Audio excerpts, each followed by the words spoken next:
Waraka na shiga uku. Mama.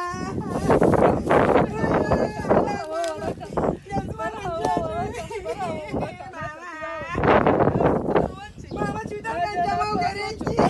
Mama karoci bai mana ba mama. Karoci bai ba hawa waraka. Ubanki ya kore mu. Ubanki ya kore mu. Ba mu san ba mama jeji za mu zauna mama. Wallahi mu je jejin wata ka. To shi kenan mama ya hakuri yanzu zan je ta mana kwakan kyan wa hawa ni ma. Yanzu ni zan je industry in samu wani daraktan dan arziki irin albarka ya dauke ni film.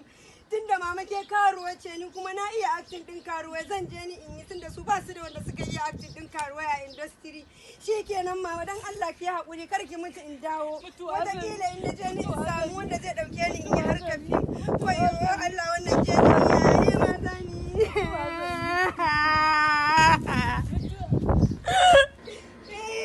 Na shiga uku mama. Wayo Allah. Yawa Waraka ina zaki?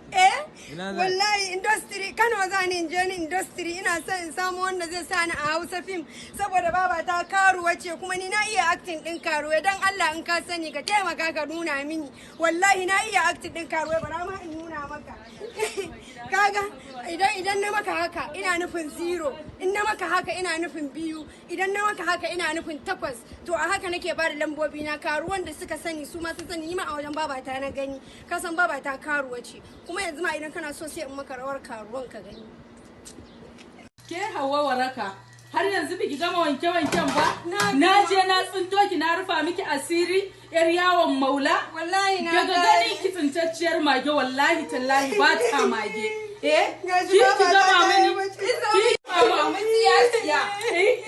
ki gama aikin yawon maula ki sauri ki gama na faɗa miki fa ko wallahi tallahi a haka za ki kare abin yan yawon rawan gala shi aka ce tsintacciyar mage ba ta mage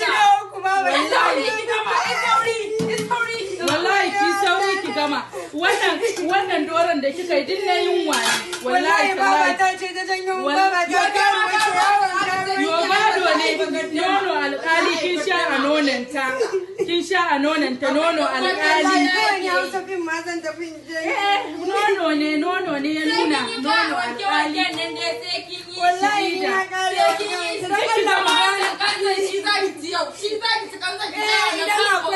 idan akwai na makota dan Allah ku taimaka ku kara min saboda baba ta tana ciwon dan Allah ni ko naira biyar ce ku bani dan Allah in siyo mata ko idan Allah ko naira biyar ce ku taimaka wallahi yaya ta fitan mana daga gida kin gama yawon karuwancin zaki zo wallahi kin ga dan Allah mallake Allah ce take dan mallake mana Allaji ya hana shi wali mun fitar da ke daga rana mun kai ki ya farfata mu gaskiya fita anti wallahi fita za ta daga gidan wallahi ta anti fita za ta yi dama ko da ki hakuri ko da gidan mutiyata duk kwarkwata ce idan ko ba haka ba sai dai a yi mata aski wannan